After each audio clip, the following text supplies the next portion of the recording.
Castaway Cay is Disney Cruise Line's private island in the Bahamas and is a highlight of most Disney cruises. The only way you can visit is to take a Disney cruise, and even if you're not a beach person like myself, you'll find it a little piece of paradise. The palm trees, the blue skies, crystal clear water, and beautiful white sand beaches make it a perfect place to relax. The Disney Dream arrived in port around 8 a.m. We enjoyed a delicious breakfast at the Royal Palace before heading off the ship. To prevent waiting and congregating at the gangway, Disney uses a virtual queue for exiting the ship. Since we delayed getting off the ship immediately upon arrival into port, there was no wait. As soon as we entered the queue, we were cleared to disembark. We headed down the aft elevators and easily went through security. Everyone will need their room key to exit the ship, but there is no need to bring other identification or wallets, as everything on the ship can be charged to your room. After the chilly day we experienced the day before in Nassau, we were happy to see the sun. The wind had calmed down a bit and the weather was comfortable. Right off the ship there is a towel and water cooler station. We were told that it was unnecessary to bring towels with you off the ship, as they are available on the island. This towel spot right by the ship was the only place to pick up towels, so make sure you get them as you walk by. Also located here is a small stand where they sell coolers full of bottled water. However, from our visit on the island, we were never very far from a drink station where there is free soda and water available throughout the day.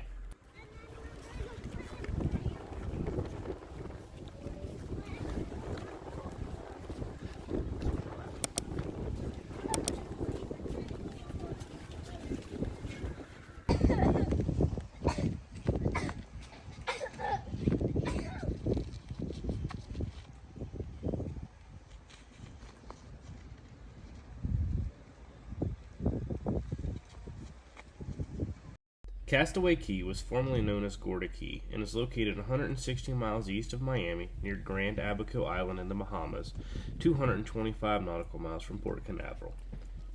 After disembarking the ship, there are two ways to get to Scuttle's Cove and Pelican Point, where the family beaches, activities, and shops are located. You can either take the tram, which picks you up from cargo handling close to the ship, or you can walk. The walk is paved and incredibly easy, and is one of the best ways to get some amazing photos of the ship and the island. You also see lots of characters out in this area, and the only way to see them and get pictures is to take the walkway. To get to the adult-only Serenity Bay Beach, there is a separate, clearly marked tram which departs from Pelican Point and travels along the old airstrip on the island.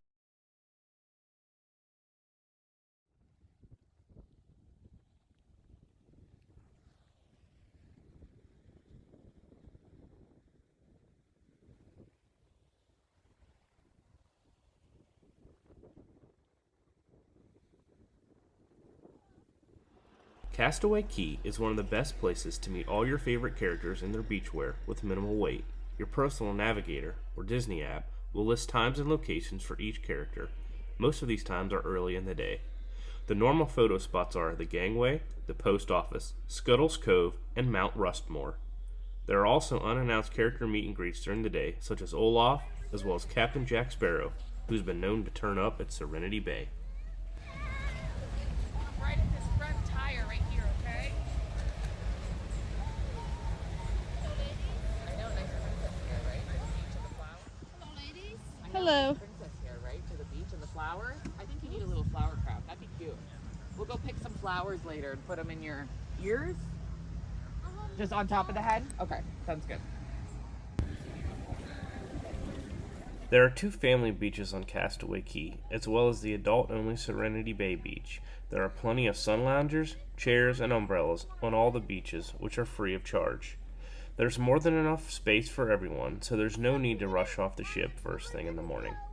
If you do find that there are crowds, just walk a little further along, and there will be space. All three beaches you can rent floats and inner tubes for the day. You can reserve these online ahead of time, but there's never a shortage, and you'll never have a problem getting them the day of your visit.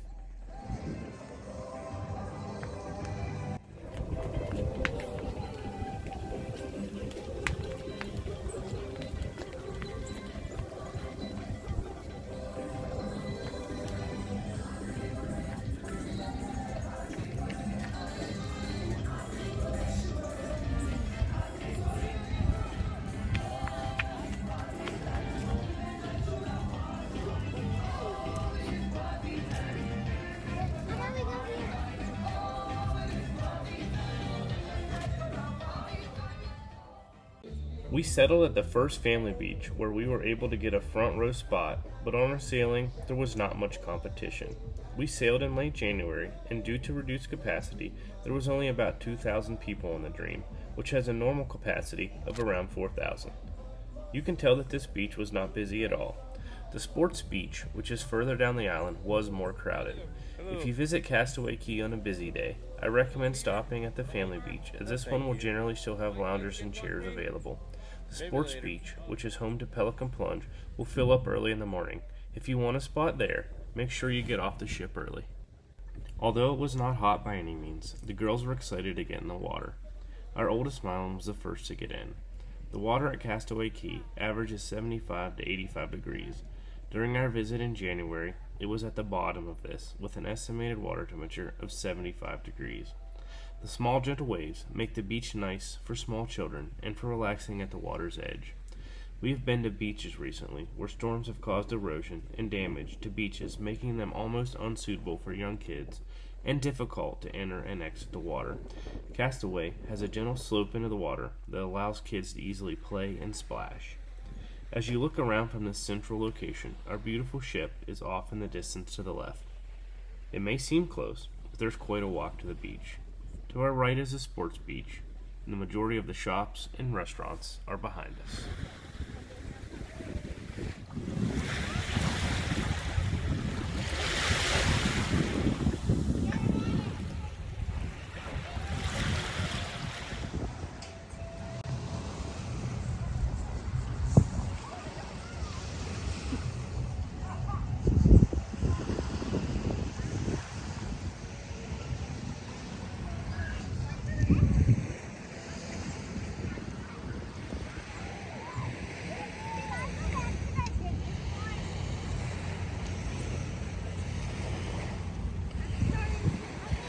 As our girls love playing in the sand, we generally pack a set of sand toys on every cruise we go on. Next time, we're going to pack our newly purchased collapsible buckets that we purchased on Amazon. They should make packing and travel much easier. If you're limited on space or simply forgot your toys, they are for sale on the island. They sell larger sand shovels as well as a mesh bag with multiple toys inside. The family beach does have a small climbing attraction. There are multiple things to do on it, but unfortunately in our day, you were unable to jump off of any of the platforms. We assumed that this was due to low tides, as there was a lifeguard stationed there throughout the day.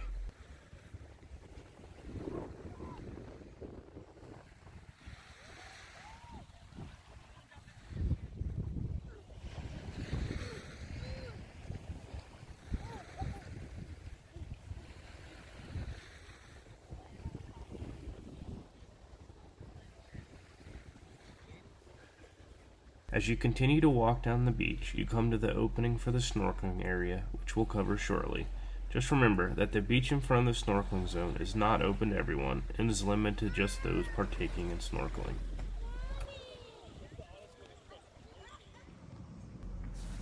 Everything on Castaway Cay is conveniently located to the beach area. There are multiple restrooms and showers, as well as stores and restaurants scattered throughout. One fun place is the In the Shade games area, which is located behind the family beach. This is an enclosed area which provides various games for kids and adults to play, including basketball, ping pong, and foosball. There are also larger-than-life versions of chess, checkers, and Connect 4. Much of this area is shaded and allows for a midday break from the beach. This area is also partially enclosed, thus allowing for kids to play and roam freely. There are lots of places to hang out and relax, including picnic tables and benches.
Further down the trail is Spring Lake, which is a small splash zone for the youngest cruisers. This area features freshwater jets and a spongy surface for bare feet. Guests are asked to spray off their feet prior to entering the splash area. There are lots of benches for parents to relax on. If you visit on a busy day, you won't be surprised to see older kids enjoying the area as well, as the fresh water is a pleasant change from the salt water and sand. Lunch is usually served between 11:30 and 2 and is barbecue themed. Check the times listed in the personal navigator to be sure. There are plenty of covered seating areas next to each of the dining locations. There's also plenty of fresh fruit available, as well as the same soft serve ice cream machines that you find on the ship. Since we did not bring our own gluten-free cones on the island, we got our ice cream in a cup. As is back on the ship, there are several drink stations located around. There are also 4 bars where you can purchase cocktails and other alcoholic drinks. Due to 2 members of our family having celiac disease, we generally do not eat lunch on shore. But since Disney has done such an amazing job so far, we tested out the service. We placed our order the night before with our dining room server. Upon arrival, we spoke with one of the chefs and then proceeded to our table. I got the ribs, Mylan got the chicken nuggets. They also brought us each a gluten-free chocolate dessert. The Pelican Plunge water slides are found by the Second Family Beach. There are 2 slides, one enclosed and one open, on a floating platform that you must swim out to. The water is very deep close to the platform, but there are life jackets available if you need them, as well as at the other beaches. Mia was the only one of us who would brave the chilly water to do the plunge. For much of the time, she had the entire attraction to herself. There was never a wait for a single slide. She preferred the enclosed slide, as she felt she went faster on it. There is a great observation deck right beside this that allowed us to watch her play.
While Mia was taking advantage of the lack of crowds at the Pelican Plunge, Mylan and I gathered our snorkel equipment.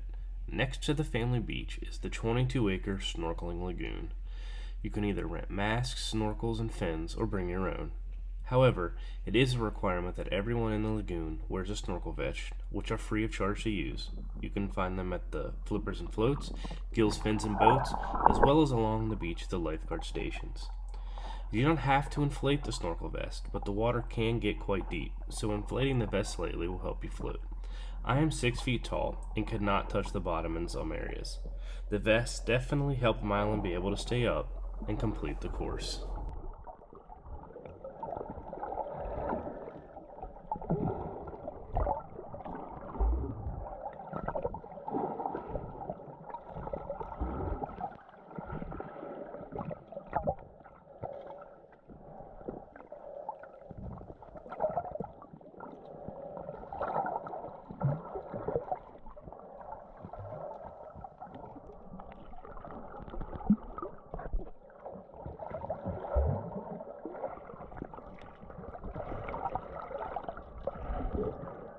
Once in the lagoon, there are many sunken treasures to see, including a submarine from the 20,000 Leagues Under the Sea ride at Magic Kingdom, as well as statues of Minnie and Mickey.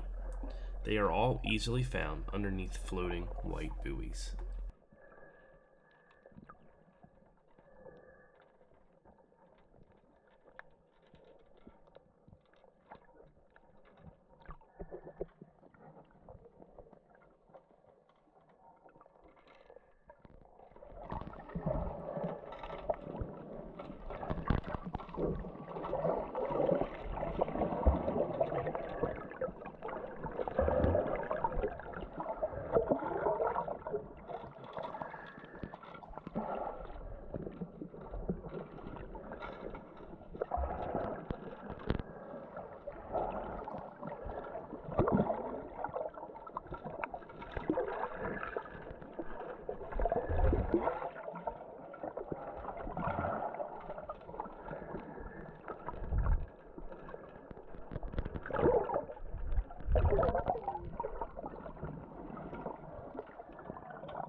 You think?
After some leisurely shopping on the island, we headed back to the ship.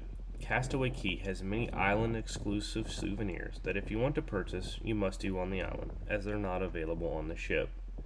Carrie got a Christmas ornament, and the girls each got a dress.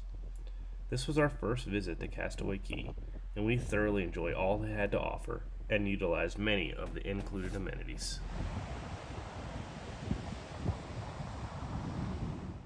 Our aft view balcony provided us the best view while leaving Castaway Cay. As the island gently slipped from our view, we returned to the room to prepare for the evening. We watched the Beauty and the Beast stage show, which was amazing. It was Broadway caliber, with lots of special Disney touches. We normally do not go to the shows on cruise ships, but this one was a priority and a must-do. On our reduced capacity sailing, there was only one stage show throughout the week. We had dinner at Animator's Palate, and it was completely not what we expected.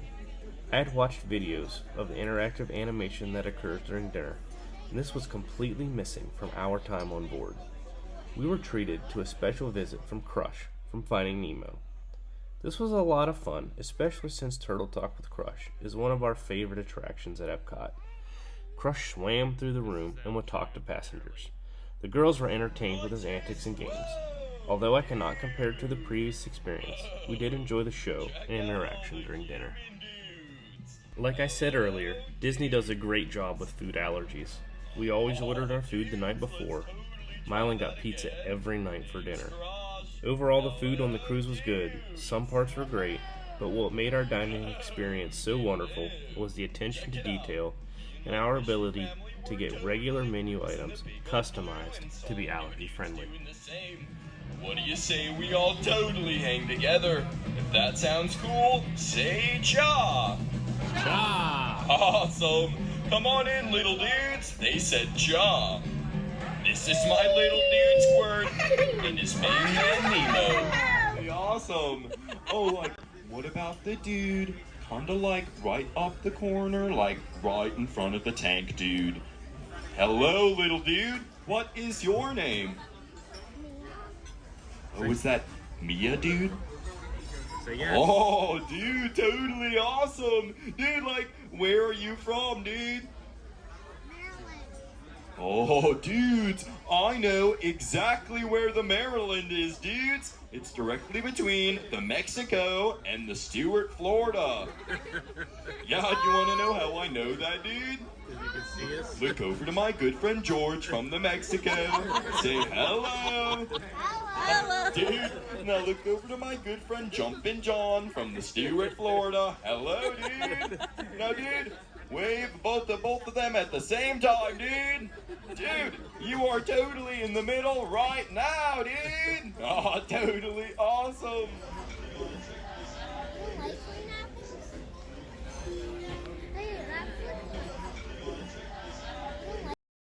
Throughout the week, we met a lot of characters. The Fab Five were on board, as well as Daisy and Chip and Dale. We met a lot of princesses, and even got to see Captain Hook and Mr. Smee. Masks were required throughout our cruise, even for pictures. We also had to be socially distanced from them. The best part of sailing at reduced capacity is that there was rarely a line for anything. Yeah, Mickey and Minnie are pretty good at it. Yeah, that's true.